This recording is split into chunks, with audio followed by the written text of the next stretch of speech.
I'm Jonathan Michael, and I'm an addict and an alcoholic. And today I'm gonna share the state of mind I was in when I was at my worst. So, going back a few years ago, I was, it was, I had relapsed this last time, probably 2 years before anybody had realized it. I was maintaining my life and wasn't doing too bad until about 2 years in, and I slipped and I got arrested with a drug charge, and that drug charge led to another thing and a series of events that I would describe as the gates of hell. So,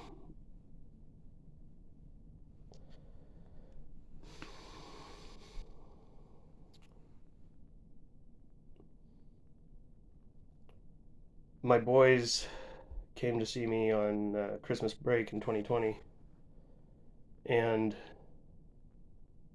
I had gotten pulled over in November on the 28th, I believe. And I knew when they left after Christmas that they probably weren't coming back because of my actions and the mess that I had gotten myself into. So I showed up to court shortly after that to represent myself in regards to the custody of my boys. And I uh, I didn't realize it until I got there, but the judge for my felony drug charge in one county was the same judge for me in my custody case. So representing myself was not probably a good idea, but I don't think an attorney could have changed anything either.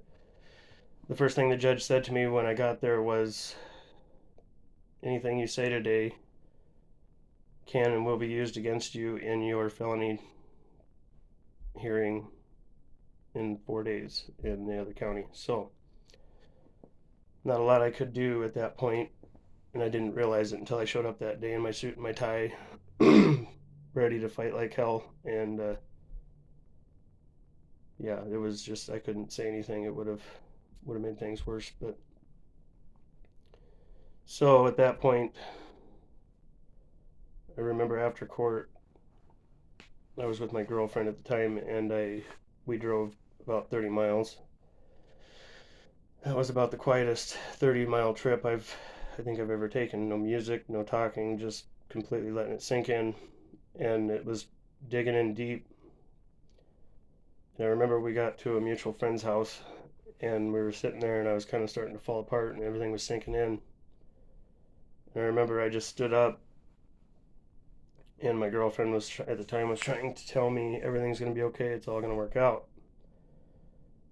I walked to the door, and I turned around and looked at her, and I said, "No, it's not going to be all right. They're not coming back." I don't know why I said it or how that even came out, but I just remember when I said it for the first time out loud, it got deep. It sank into my own head. It was like reality. It just punched me in the face, and the state of mind that put me in, I knew my heart was crushed, but that wasn't matter, or that didn't matter at all. What was the worst of it was I had to, every time I thought of my boys, I just thought about what that was doing to them. As hard as it was on me, I knew it was probably 10 times worse for them, because when you're a kid, everything seems a lot worse. So just thinking about how bad I was hurting my boys, and there was not a lot I could do about it at that point. I'd already screwed up. That really dug in deep. And when I left, I just walked out that door, and it took about, I think I talked to the boys that year twice in 2021 on the phone. I just didn't know what to say to them. I couldn't explain anything. I didn't know what to say. I was just the thought of them.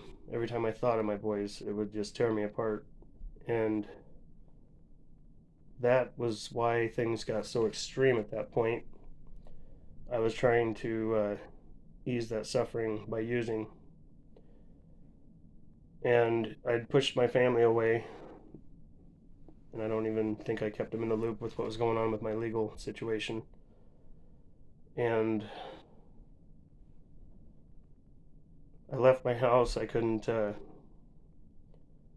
Every time I went home, their pictures were on the walls on my desk. I couldn't even look at a picture of my boys for a year without falling apart, just making myself feel even worse.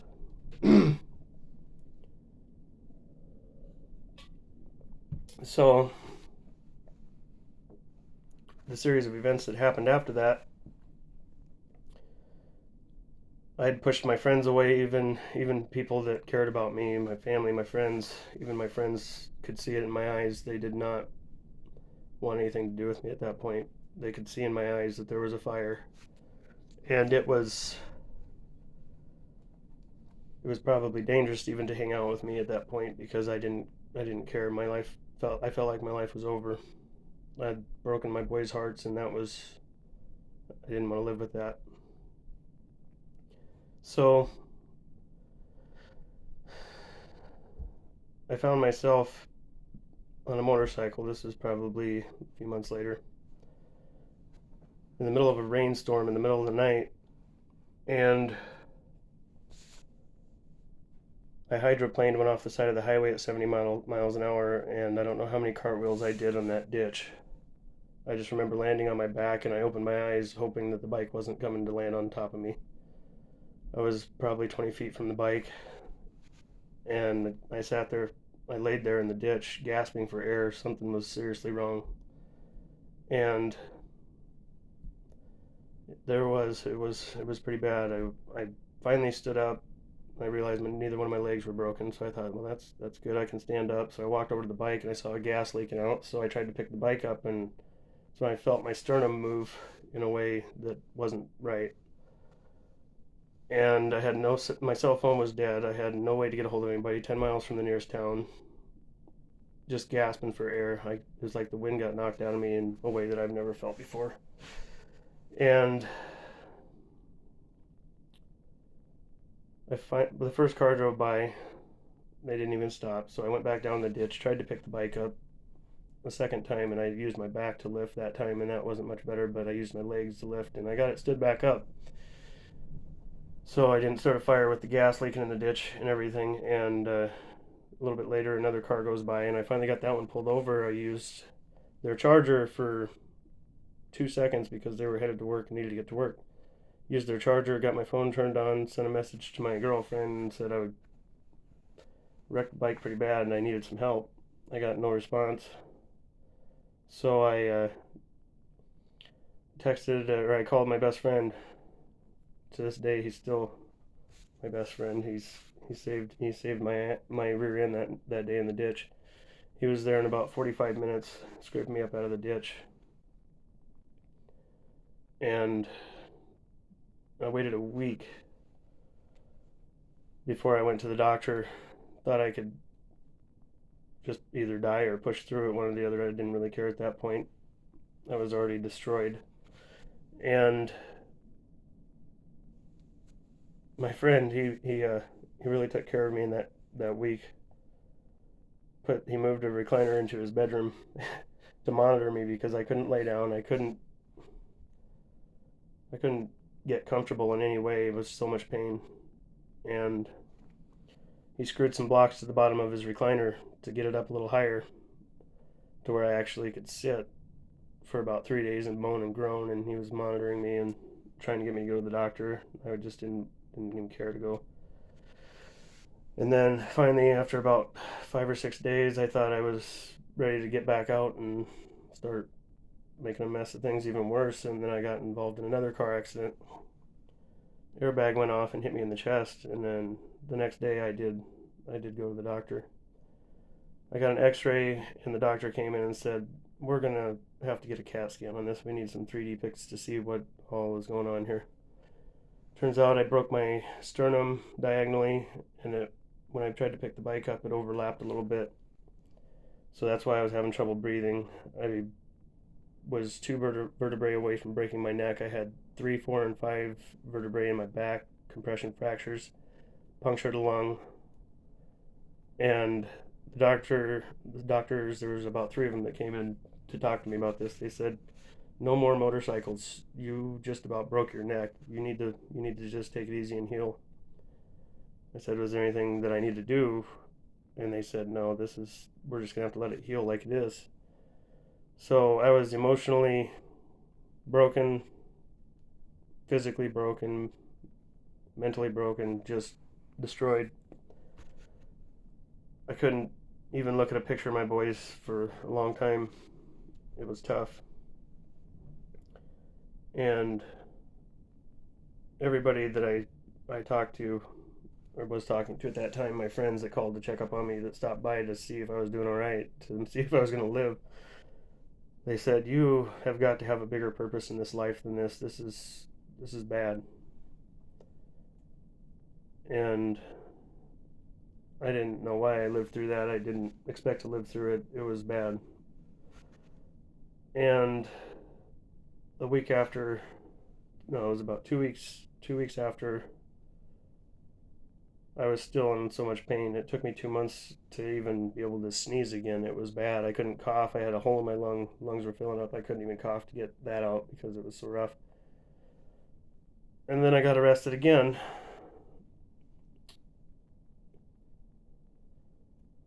In October, I think it was, and got another charge. And I still think the arresting officers that night, there was plural officers, there was a lot of them. I think we shut down a city block when they pulled me over for too dark a window tint. Took me to jail. I was in jail for a week, bonded out 3 different counties, and I still wasn't done. I still had no heart left. It was a tough time getting through that. And it wasn't until January 27th I went to court for sentencing, and I had the option to get sentenced that day, and the judge was not very happy with me. She was pissed, and I knew it. And I knew that the only way I was going to get myself together was probably by going to jail, and I accepted that. And my attorney advised me to take the sentencing, and the warrant would not be in play anymore. And I did just the opposite of that. I was ready for a change at that point. The judge asked me if I wanted to delay sentencing or if I wanted to get sentenced that day, and I said I want to delay the sentencing. And my attorney looked at me and said, "Well, this is going to bring the warrant back into play. You're going to go to jail today." And I said, "Well, I'm going to get jail time anyways. I might as well get started with it right now." And that was the best decision I think I ever made in my life. I knew to get myself away from things for a little while, that was going to be the ticket right there to get somewhere where I couldn't keep destroying my life. So I made that choice on my own. I went to jail. 10 days later, I had my sentencing a hearing to go to. So they transported me to that,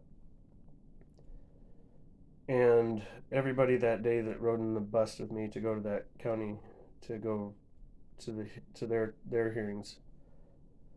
There was the first guy that went up, he got 15 years. The next guy went up, he got 5 years in prison, and it was not looking good. I was the very last person to go that day, and I was like, "Holy crap, this is not good." The night before I went to this hearing, I was up late that night writing down what I was going to say to the judge, and I was like, "Oh shoot, I'm just going to wing it," and I just ripped it up. And then I went before the judge, very last, and I told her, "I'm ready to change. I've had enough. This is not me. I know how to work full time. I know how to be a good father. This isn't me, and I'm ready to change."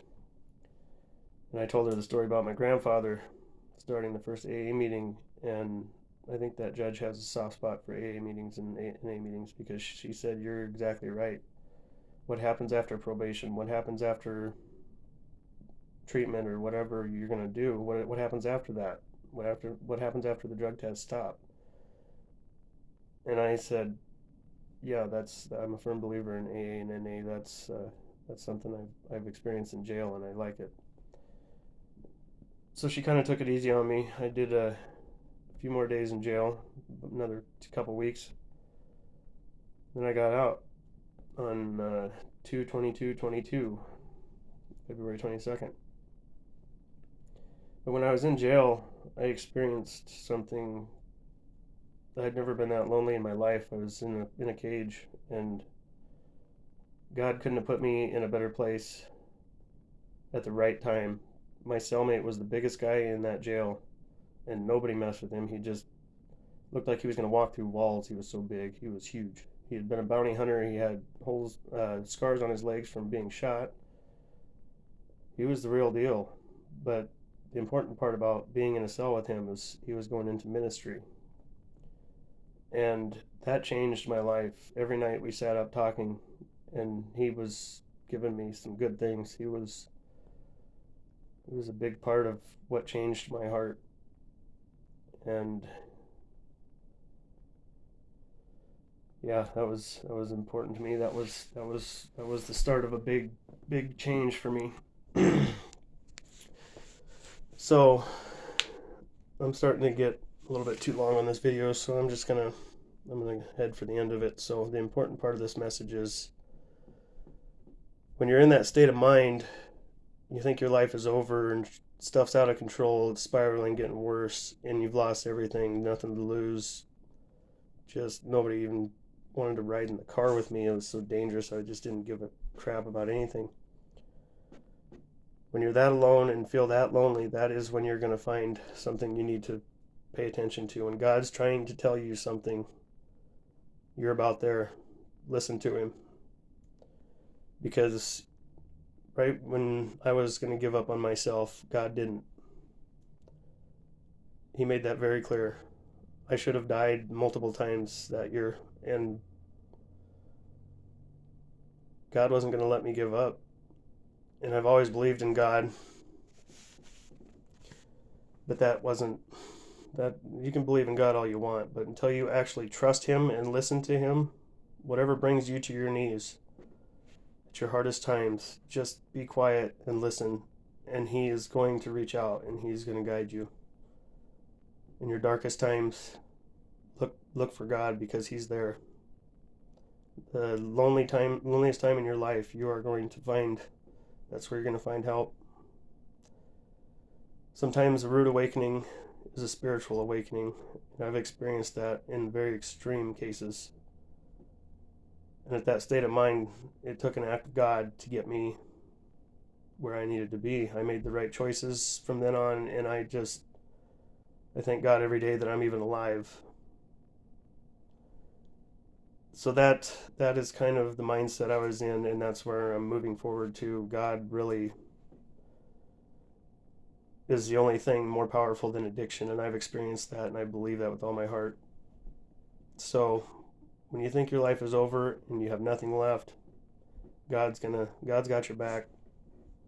You better believe it. You can't do it without God in your life. He works in mysterious ways, and I believe that every struggle I went through, he pulled me back, and he said, no, this isn't what's going to happen. So for any other people that are struggling, that I hope this story helps. That is what you need to do. Get to your knees, and you better ask God, and then you better just shut up and listen, because he's going to talk to you and he's going to guide you. And when you actually put all of your trust in God, that is going to change your life. It's huge. Don't forget that. That's a very important part of this message. So for anybody that doesn't understand addiction and the depths, that is my experience of the depths. the gates of hell. I'm going to leave it there because that's where it belongs. I'm moving forward with God on my side. He's got my back, and I've no doubt about it. So I'm just hoping that with my experiences and sharing a little bit of this, that will give hope, and some people can pull their crap together, because it's ugly. Addiction is no joke. It is everywhere. It's a real thing. It's deep, and the only thing that can get you back from that state of mind is trusting God. So I'm going to end with that. So the beginning of the video, that part of the video, I would say a song that I can think of to relate to where I was at. Just watched that music video to Under the Graveyard by Ozzy Osbourne. I've lived that pretty much. Maybe not as extreme on the drinking part, but I've been there. I was living in motels. I didn't have any friends that wanted to be around me. I was such a mess.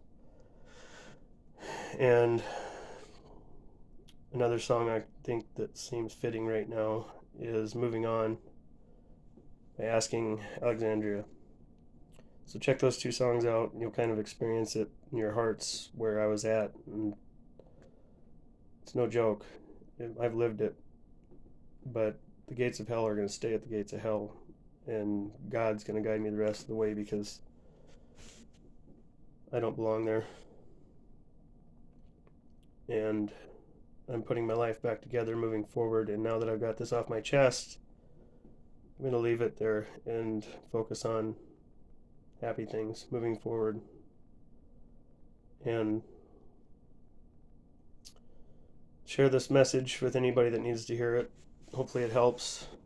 Any questions, comments, constructive criticism, I'm open to all that. Put it in the comments. And don't give up. It's a struggle, but don't forget where you came from.